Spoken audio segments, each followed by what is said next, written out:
Il semble donc y avoir une controverse sur la question de savoir si le parler en langue vient de Dieu. J'ai eu au moins 2 chrétiens qui m'ont approché avec l'idée que nous ne croyons pas aux langues, donc peut-être que je ne devrais pas non plus.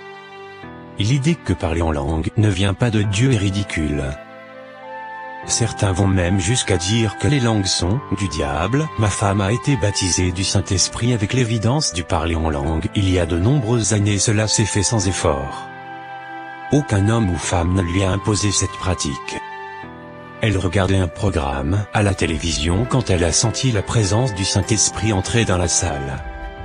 Elle a ouvert la bouche et s'est mise à parler en langue. Pourquoi certaines personnes n'étudient pas la parole de Dieu et ne la comprennent pas dans son contexte, cela me dépasse. La Bible dit: efforce-toi de te présenter devant Dieu comme un homme éprouvé, un ouvrier qui n'a point à rougir, qui dispense droitement la parole de la vérité. Nous devons ignorer toutes les idées préconçues et laisser la Bible parler d'elle-même.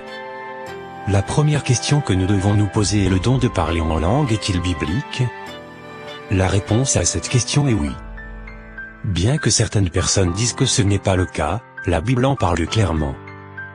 Dieu est Dieu et il fait tout ce qu'il veut.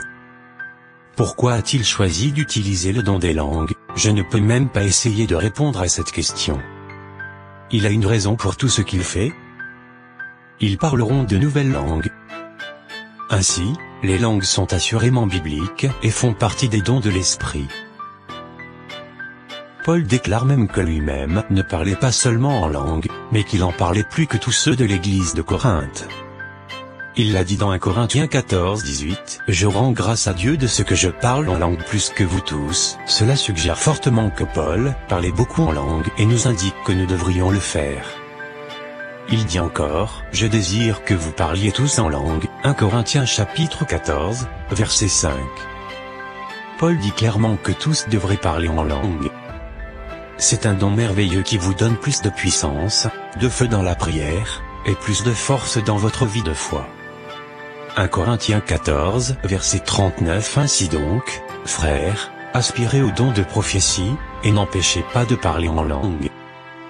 Si le Saint-Esprit conduit quelqu'un à parler en langue, ne l'arrêtez pas. Que se passe-t-il lorsque vous parlez en langue? En effet, celui qui parle en langue ne parle pas aux hommes, mais à Dieu, car personne ne le comprend, et c'est en esprit qu'il dit des mystères. 1 Corinthiens 14, 2, c'est une langue mystérieuse et c'est le Saint-Esprit qui parle à travers vous pour parler à Dieu le Père. Dans le Nouveau Testament, l'apôtre Paul nous montre comment nous, croyants, avons reçu un don très spécial, les langues, la langue céleste du Saint-Esprit. Saviez-vous que Dieu vous a fait un don merveilleux qui vous permet de bénéficier de sa guérison, de sa protection, de sa sagesse et de son soutien dans votre vie quotidienne? C'est une arme puissante contre les attaques de l'ennemi, la prière parfaite dans chaque situation, et un canal divin qui apporte la guérison et la santé à votre corps. Ce don est le don des langues. Les langues sont un langage que le Saint-Esprit met en nous pour exprimer à Dieu tout ce que nous sommes incapables de mettre en mots. À cause de nos limites humaines. C'est un don de prière puissant qui n'est pas limité par la distance, le temps ou la connaissance de la tête. Souvent, lorsque nous avons un problème, il se peut que nous ne sachions pas comment le résoudre. C'est pourquoi nous pouvons prier avec une connaissance ou une compréhension limitée de la situation. Mais si vous priez en langue, vous permettez au Saint-Esprit d'intercéder pour vous. Et l'Esprit, qui n'est pas limité, sait toutes choses. Il sait exactement quel est le problème et exactement ce dont vous avez besoin. Il sait comment apporter la meilleure solution de Dieu dans votre situation. De même aussi l'Esprit nous aide dans notre faiblesse, car nous ne savons pas ce qu'il nous convient de demander dans nos prières. Mais l'Esprit lui-même intercède par des soupirs inexprimables. Romains chapitre 8, 28, le don des langues est une immense bénédiction pour notre vie de prière. Lorsque nous ne savons pas comment exprimer ce qui est dans notre cœur à Dieu, ou lorsque nous ne savons pas quoi dire, le Saint-Esprit prie pour nous. Lorsque vous priez en langue, vous ne prierez jamais mal, vous priez avec précision, parce que l'Esprit qui sait quelle est la volonté parfaite de Dieu pour nous, intercède en votre faveur. On n'insistera jamais assez sur l'importance de la prière en langue. En tant que chrétien, pour améliorer de manière significative votre croissance et votre compréhension spirituelle, la prière en langue est un élément extrêmement vital. Mais malheureusement, il y a ceux qui disent « Eh bien, notre Église ne croit pas au parler en langue ». Comprenez que le parler en langue n'est pas un phénomène confessionnel. Chaque chrétien devrait parler en langue. C'est là où se trouve le secret de la croissance spirituelle. Celui qui parle en langue s'édifie et s'améliore. La question est de savoir si vous voulez vous améliorer. Voulez-vous atteindre un nouveau niveau de maturité spirituelle et d'efficacité au cours de l'année qui vient? Souhaitez-vous faire des progrès considérables et faire des pas de géant dans tous les domaines de la vie?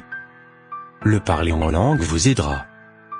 La Bible dit pour vous, bien-aimés, vous édifiant vous-même sur votre très sainte foi, et priant par le Saint-Esprit, prier en langue vous aidera à progresser et vous fera élever comme un édifice, de plus en plus haut. Plus vous priez en langue, plus vous êtes sensible à l'Esprit, pour recevoir et suivre sa direction dans tout ce que vous faites. Par exemple, vous ne connaissez peut-être pas encore les étapes précises à suivre pour développer ou faire progresser votre ministère, vos affaires ou votre carrière dans l'année à venir. Prenez le temps de parler en langue. Vous aurez ainsi une vision. Dieu vous montrera quoi faire. Un autre avantage important du parler en langue est qu'il vous recharge, comme une batterie. Et lorsqu'une batterie est complètement chargée, elle fonctionne efficacement et dure plus longtemps. Satan peut vous lancer des fléchettes pour vous distraire, mais prier en esprit vous rend redoutable. Vous serez capable de résister à tout. Chaque fois que vous êtes confronté à un défi dans votre vie, entrez dans votre lieu de prière et parlez en langue. Chargez-vous. Lorsque vous aurez terminé, vous serez rempli de la sagesse nécessaire pour vaincre et exceller. Maintenez-vous perpétuellement sur la puissance de Dieu en parlant toujours en langue. Lorsque nous parlons en langue, nous utilisons un langage rendu possible par l'Esprit qui ne peut être compris par l'homme naturel. Ces prières viennent directement de l'Esprit de Dieu, en utilisant nos lèvres, nos langues et nos voix naturelles. Prier en esprit est l'un des outils les plus puissants que nous avons dans notre arsenal. Pour vivre la vie en abondance, elle apporte la sagesse et la révélation, et la confiance dans la prière. Le parler en langue favorise l'intimité avec lui, parmi bien d'autres avantages. Connaître les avantages de la prière en langue est une première étape, mais commencer à le faire peut parfois être difficile. Si vous vous sentez découragé, parce que vous avez le désir de prier en langue et que vous n'avez pas encore pu le faire, vous n'êtes pas seul. Certains d'entre nous commencent à parler en langue tout de suite, mais pour d'autres, cela peut prendre un peu de temps. Pourtant, nous devons être sûrs que ce n'est pas le Seigneur qui nous retient. Dans mon cas, personne ne m'a enseigné correctement sur le Saint-Esprit. J'avais donc une peur naturelle du parler en langue.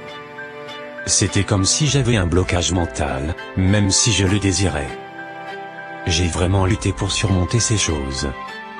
En fait, on a prié pour moi tant de fois, probablement 10 fois, et pas une seule fois je n'ai prié en esprit. J'avais l'impression que c'était ma faute, que je faisais quelque chose de mal, que quelque chose en moi était brisé. Finalement, je me suis enfermé dans ma chambre et j'ai dit, je ne quitterai pas cette salle tant que je ne parlerai pas en langue, je ne laisserai pas un seul mot de français sortir de ma bouche. Je pense que c'était ma percée, parce que même si ce n'était pas une chose consciente, je n'avais pas réalisé que c'était moi qui devais ouvrir la bouche, utiliser mes lèvres, ma langue, ma voix et choisir de parler. Et ils furent tous remplis du Saint-Esprit, et se mirent à parler en d'autres langues, selon que l'Esprit leur donnait de s'exprimer. Actes chapitre 2 verset 4.